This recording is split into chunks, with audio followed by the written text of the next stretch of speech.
international symposium, Face Off, the Provocation and Possibilities of Masks and Head Coverings, hosted by the Manchester Fashion Institute. My name is Dr. Benjamin Wild, and along with Elizabeth Keeley-Morris, my co-host, we will be kind of chairing the various sessions and hosting over the next couple of days. To extend our very warm welcome to you all, we'd like to hand over to Professor Liz Barnes, who is the head of the Manchester Fashion Institute.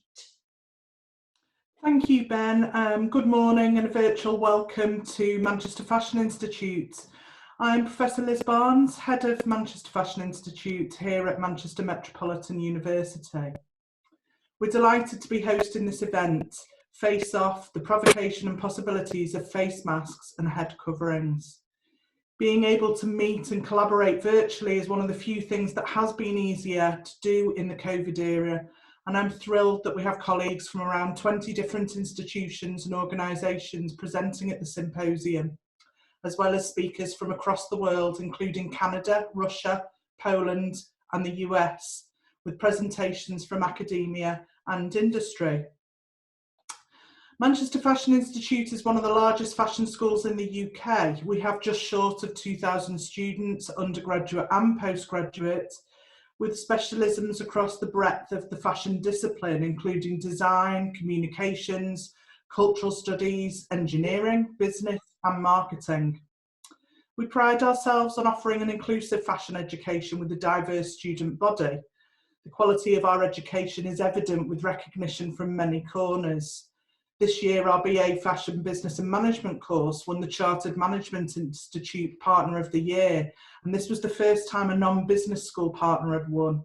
And our students have won many prizes, including 3 wins at the 2020 London Graduate Fashion Week Awards. Our research and knowledge exchange activities are hugely diverse, addressing real-world challenges as well as social, cultural and critical theory. For example, during the pandemic, Barbara Shepherd, our knowledge exchange lead, brought together our technical services expertise with local manufacturers and leaders from the region's hospital to resolve PPE shortages during the first wave of the pandemic. And there are a number of our Manchester Fashion Institute colleagues presenting their research today, including Dr. Elizabeth Keeley-Morris's work on the mask refusal movement in the US, and Dr. Sian Bonnell's work on how head coverings can be used as a mechanism for hiding oneself. These examples reflect not only the relevance of this symposium, but also the hugely diverse range of lenses through which we can explore face coverings. And over the next 2 days, you will have plenty of opportunity for these discussions. In particular, I'd like to extend my thanks to Dr. Benjamin Wild and Dr. Elizabeth Keeley-Morris and other colleagues in the Manchester Fashion Institute for doing excellent work in challenging circumstances to bring you all together for what I know will be an exciting couple of days. So I'll hand you back over to Ben, who will kick off the keynote presentations, and I really do hope that you all have an enjoyable few days. And best of luck to all of the presenters and keynotes. Thank you, welcome. Over to you, Ben. Liz, thank you so much for those really warm words of welcome.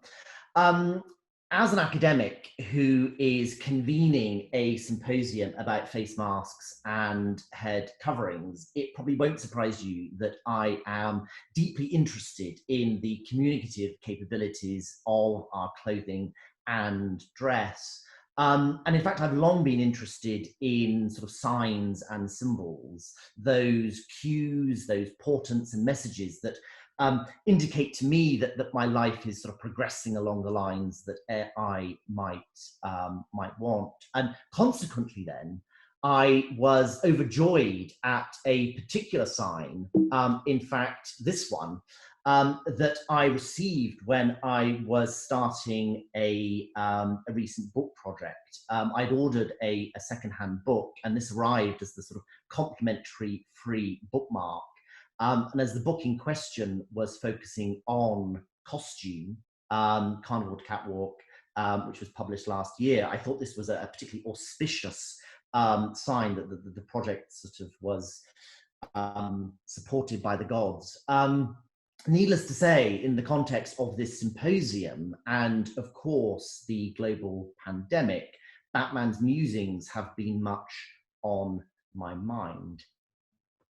Face masks and head coverings are worn on the uppermost part of the human body. Partially or wholly, they conceal it. At once, then, I think they obfuscate or exaggerate conventional modes of personal expression. Consequently, then, these objects have a decisive role in shaping people's identities and group interactions and responses to both. Whether for reasons of health and safety, faith, crime, or merriment, as we shall see over the next 2 days, face masks and head coverings have a long-standing place in many of the world's cultures, and indeed often become sites of friction and controversy.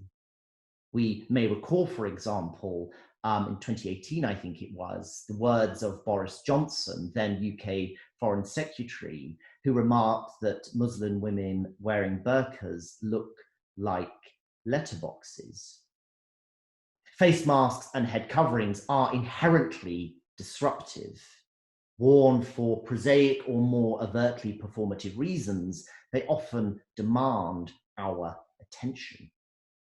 And these dynamic tensions between the important and the innocuous, the practical and the philosophical, the physical and the metaphysical, which really, I suppose, explain why, for me, I'm quite interested in masks and head coverings. But they were captured, I think, really well by the author and humorist David Sedaris. I think it's often comics, isn't it, who are able to distill the zeitgeist in a particularly pithy way. And you may have seen that in the August issue of British Vogue, David Sedaris, in this article that you see on your screen, Smile Beautiful, was reflecting on his personal experiences of wearing a mask during the pandemic. And I'll just read a little bit from it because I think it probably relates to our own personal experiences. So he says this: "My mask was blue gingham. It was given to me by my sister Amy and was made to fit a small woman rather than a slightly less small man. The straps were tight and caused my ears to stick out. They looked like Pringles on hinges." That's certainly something I can relate to. "I really disliked wearing a mask. It made the city smell like my breath, which maybe wasn't horrible, but could have definitely used some improvement."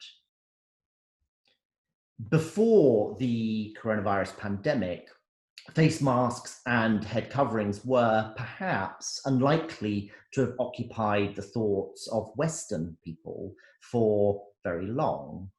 Required workwear, props in live performance, static objects in displays, or forming part of the disguises of our much-loved fictional characters and heroes, like Batman, they were often disposable and enigmatic objects, triggering mixed and momentary responses: confusion, delight, unease, wonder. And this response, I think, is reflected in academic discussions that I think, for me, have tended to focus on the what, the how, the where, and when of mask wearing and head coverings, but not really, I think, so much the why. And hopefully that's something we'll begin to put right over the next 2 days. And of course, there are notable exceptions to that, some penetrative studies of masks and head coverings.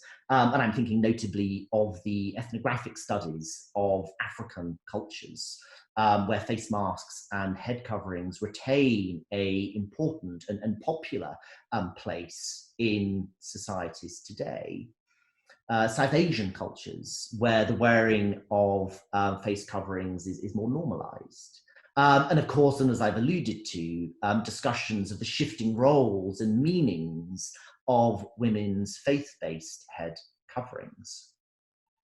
Regardless, I think the coronavirus pandemic has made us all think more and engage more with face masks and head coverings as never before, as objects that offer physical protection, complicate personal expression, contrast cultural traditions, I suppose, provide employment and earnings, facilitate crime, or raise a smile.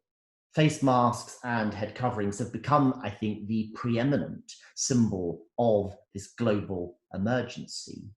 Singularly, they reflect how the pandemic is making many people question their self, civic, and social identities and relationships. And I think for me, this point was brought home really troublingly last week when we saw the images of people breaking into the US Capitol of Wednesday of last week. And there's an interesting article by Vanessa Friedman in the New York Times from where this image on your screen is taken from. And I think one thing that was kind of noted on and commentated on is the fact that a lot of the protesters wore head coverings. One that was across much of the media, a man wearing a so-called sort of Viking horned helmet. But as much as the protesters wore helmets, generally it was remarked they did not wear face masks to help curb the spread of the coronavirus. And I think for me, at least, an observation that's saying something perhaps about how they perceive their sort of social roles and responsibilities.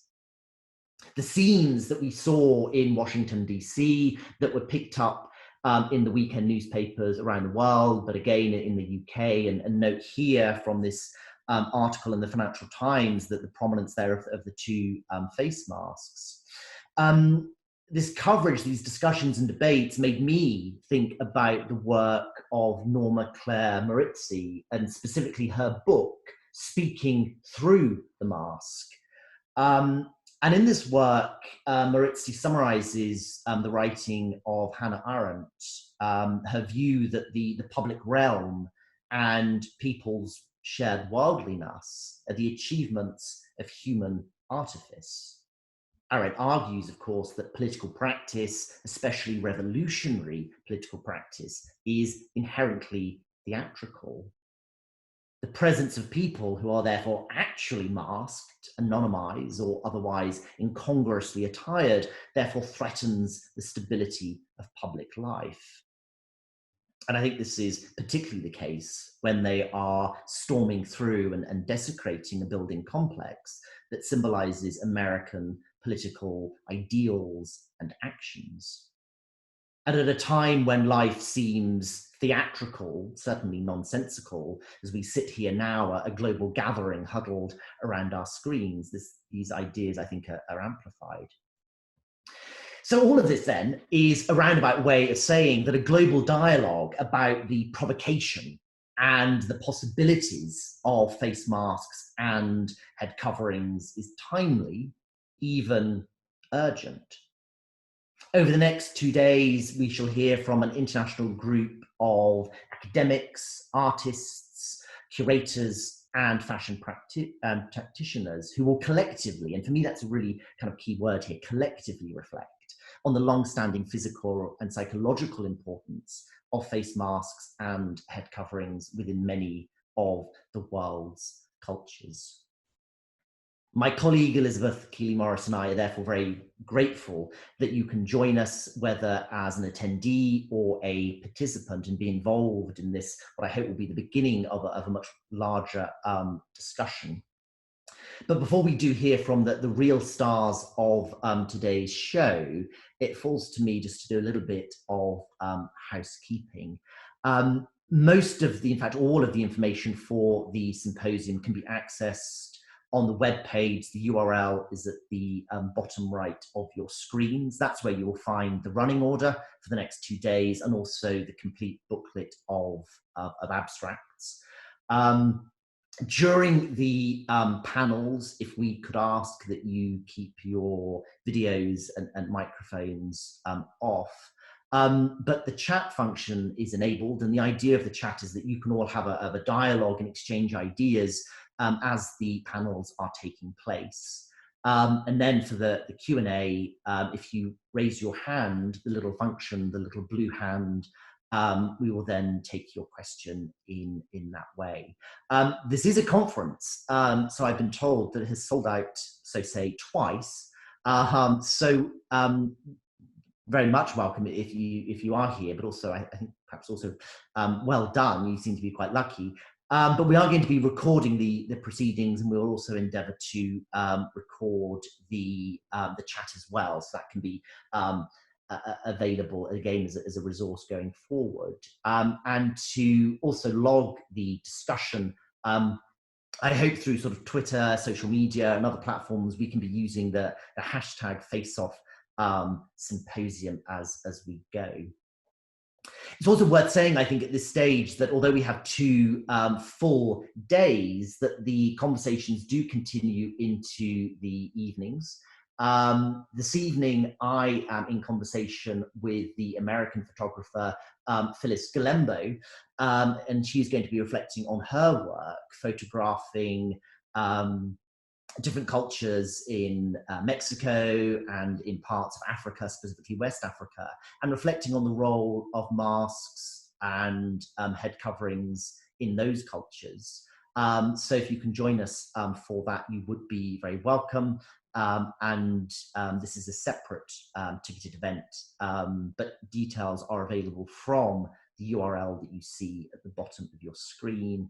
And then tomorrow evening, and the sort of final event for our symposium, I'll be talking with the German-based painter and artist Volker Hermes about his work, which is attracting a great deal of attention, as you can probably see at the moment, with his allusion to masks and his sort of transformation of sort of period portraits.